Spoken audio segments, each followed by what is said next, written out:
Et bonjour à tous, j'espère que vous allez bien. On se retrouve aujourd'hui pour une nouvelle vidéo.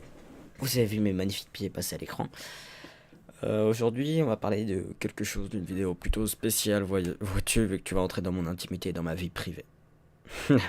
Non, je rigole. En vrai, je vais juste... Enfin, si, un peu quand même, un peu.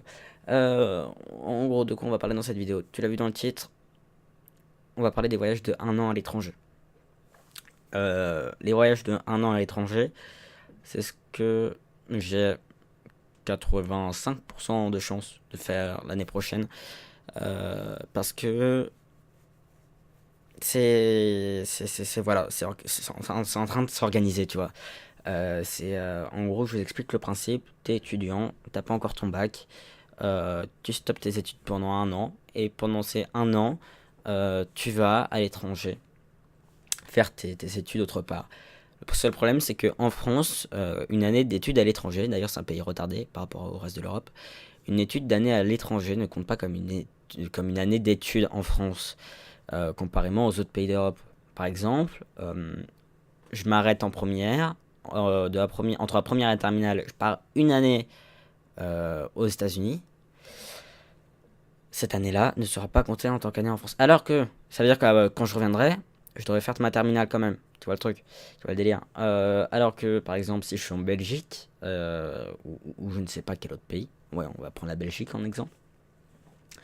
Je pars, je fais ma première, et là je peux passer à la high school aux États-Unis et faire mon putain de diplôme de bac aux États-Unis. Ça la classe, tu vois.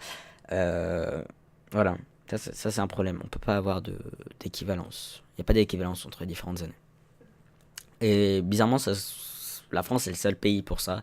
Alors après, je pense aussi que c'est par rapport au niveau de l'éducation, vu que depuis longtemps, bon, peut-être plus forcément maintenant, mais je sais qu'avant, pendant longtemps, la France était reconnue pour un très bon level d'éducation.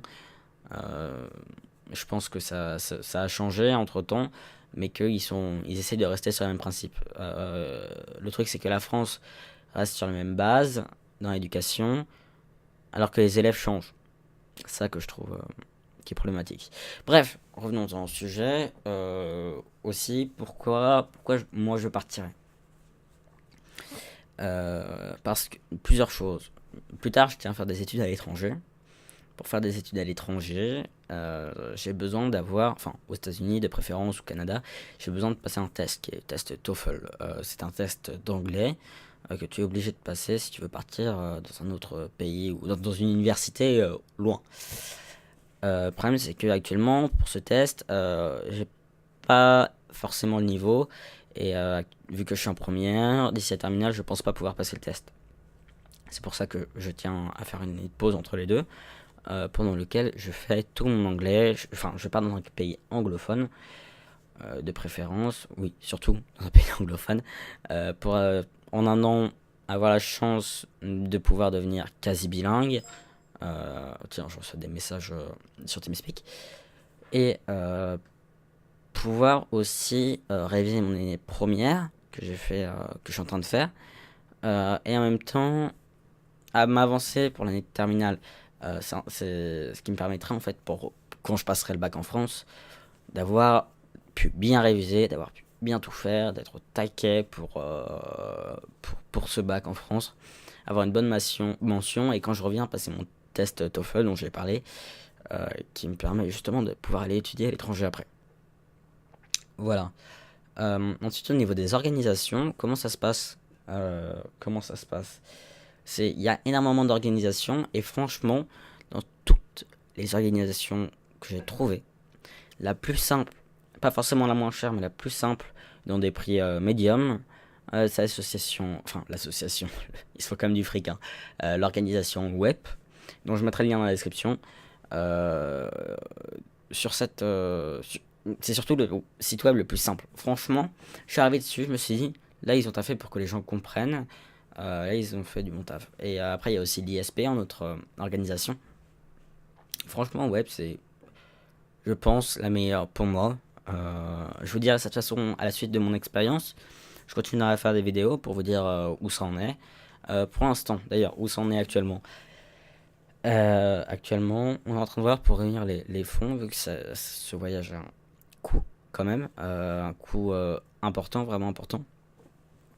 Et on essaye de réunir tous les fonds nécessaires.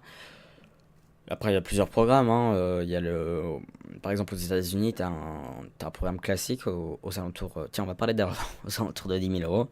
Et t'as un programme flex aux alentours, en fait, ça dépend. T'as du 18 000 à du 25 000 euros, même plus, aux États-Unis. La différence, chez Web en tout cas, c'est que le programme classique, tu choisis pas où tu vas aux États-Unis et tu es en immersion totale dans une famille. Tu suis les cours, t'as pas de possibilité d'horaire aménagé ou quoi que ce soit. Ensuite, le programme Flex, tu vas pouvoir avoir des horaires aménagés, tu vas être dans un lycée privé et tu vas pouvoir choisir ta destination. Alors forcément, le programme Flex coûte plus cher. Et aussi, dans le programme Flex, les familles sont rémunérées, alors que dans le programme classique, les familles sont totalement bénévoles. Alors moi, j'ai un petit problème avec le fait que les familles soient rémunérées. Tu te dis, ah, ça peut être pour les frites, tiens. Ouais, moi c'est ça le problème et c'est pour ça que je pense m'orienter vers un programme classique. euh, Parce que en fait, tu te dis, si la famille est bénévole, c'est qu'elle veut vraiment partager la culture, etc. Et moi, c'est vraiment ce que j'ai envie de faire, tu vois. Je dis beaucoup de tu vois. J'ai envie d'arriver, de partager ma culture, qui partagent leur culture, qu'on fasse des trucs ensemble, etc. Et de découvrir ce magnifique pays que sont les États-Unis et cette magnifique langue. Et pour faire tout ça, quoi, j'ai envie de passer une année là-bas en plus, ça pourrait être super sympa. Une année, on se comprend, 3 trimestres, hein, ça va pas être du 1er septembre au 1er septembre. Je crois aussi que dans le voyage aux États-Unis, t'as moyen pour un peu plus, si tu dépenses genre 200, 300 euros de plus, t'as moyen de passer à New York. Sympathique, sympathique. Je crois ou alors c'est juste dans le programme Flex. Je ne sais pas. Je vous dis peut-être des erreurs. Je vous conseille d'aller tout vérifier ça. Je ne parle plus français. D'aller vérifier tout ça dans la description. Avec le lien dans la description. Sur leur site qui est génialement bien fait. Aujourd'hui, j'ai rencontré l'organisation web au salon des 24 heures de l'étudiant. Enfin, au salon. Aux 24 heures de l'étudiant. Je crois que ça s'appelle. Vas-y, c'est le soir. Au revoir. Je ne parle plus. Non, j'ai rencontré cette organisation, l'organisation web, aux 24 heures de l'étudiant, aujourd'hui, 28 rue Georges V, avec... moi, c'était bien, je suis arrivé tôt, du coup, j'ai pas eu besoin de trop attendre. Mais j'ai rencontré la vice-présidente du truc, la vice-directrice, si on dit ça comme ça. Et on a parlé, etc. Et ouais, j'ai appris pas mal de trucs. Je vous conseille d'y aller aussi. Vous avez tous les liens dans la description. Aussi, pour y aller, il faut passer un petit test d'anglais qui est largement passable. Hein. Ne vous inquiétez pas, je crois qu'il faut avoir la moyenne. Et j'ai eu bien au-dessus. Je l'ai passé en ligne, j'ai eu bien au-dessus. Parce que ouais, les États-Unis, c'est le seul pays qui demande. Bref, j'en dis trop. À bientôt pour une prochaine vidéo. Bien sûr. Mon micro toujours. J'espère que ça vous a plu. J'espère que vous aimerez mes prochaines vidéos sur ce sujet. Que ça avancera sûrement. Je vous donnerai des informations. Si c'est pas possible, je vous le dirai aussi, tu sais. Je vais pas vous laisser comme ça. J'espère que vous avez aimé. Ciao.